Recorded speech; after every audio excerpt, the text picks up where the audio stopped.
एक नास्तिक पति और एक श्रद्धालु पत्नी। और फिर कुछ ऐसा हुआ कि भगवान ने खुद धक्का देकर उसे जीवन दान दिया। तो चलिए शुरू करते हैं।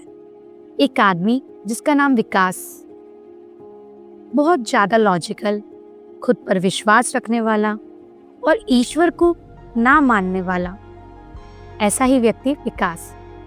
लेकिन उसकी पत्नी सीता एक शांत स्वभाव की और हनुमान जी की कट्टर भक्त थी। हर सुबह उठकर पूजा करती, भजन गाती, मंगलवार को व्रत रखती और कहती मेरे रामदूत हनुमान जी हैं, वो मेरे घर के रक्षक हैं। लेकिन विकास को ये सब दिखावा लगता था।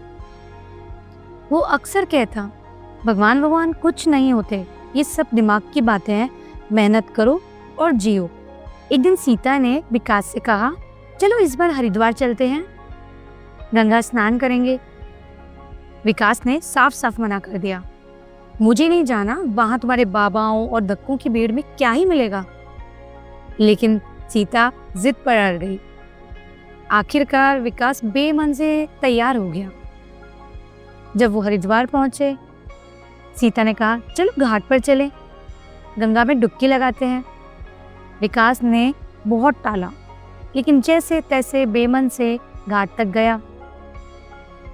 और फिर जैसे ही उसने घाट पर पांव रखा, फिसला और सीधे पानी में गिर पड़ा। कुछ पल के लिए उसका बैलेंस एकदम बिगड़ गया।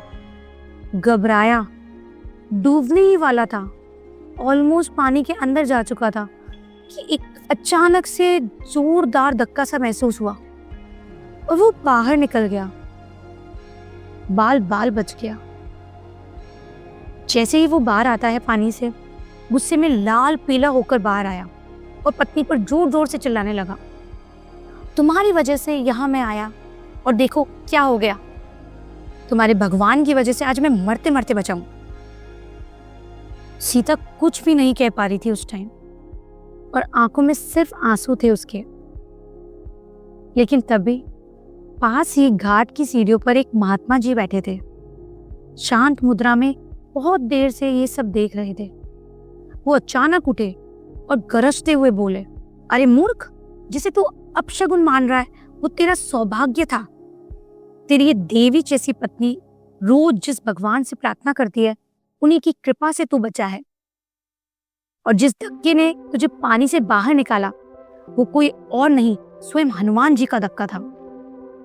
विकास एकदम चुप हो गया, कुछ बोल नहीं पाया, क्योंकि उसने एक धक्का तो महसूस किया था, पर उन महात्मा जी को कैसे पता? उन्हें ये कैसे पता कि मेरी पत्नी बहुत पूजा पाठ करती है, ईश्वर में बहुत विश्वास रखती है? अजीबो गरीब उसके मन में सवाल थे। महात्मा बोले, ये धक्का तुझे बचाने के लिए नहीं था, ये तुझे जागृत करने के लिए था। इस देवी जैसी पत्नी की पूजा का असर है कि तू आज जिंदा है, वरना ऐसे अहंकार में डूबे लोग कई बार लौट कर नहीं आते। ये कहकर वो महात्मा वहां से चले गए।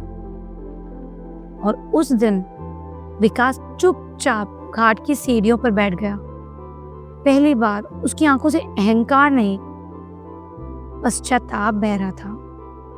धीरे धीरे उसने अपनी पत्नी के पैरों को छुआ और पहली बार हनुमान जी के चरणों में सिर झुका दिया। दोस्तों, कभी कभी भगवान हमें बचाकर नहीं, हिलाकर, झकझोर कर सच दिखाते हैं। और जब कोई सच्चा भक्त हमारे लिए प्रार्थना करता है ना, तो भगवान खुद आकर धक्का दे जाते हैं, जीवन में भी और आत्मा में भी। इसलिए प्रभु से हमेशा जुड़े रहिए। और अगर आपके साथ भी कभी कुछ ऐसा किस्सा हो तो हमारे साथ प्लीज शेयर कीजिए। Thank you for watching.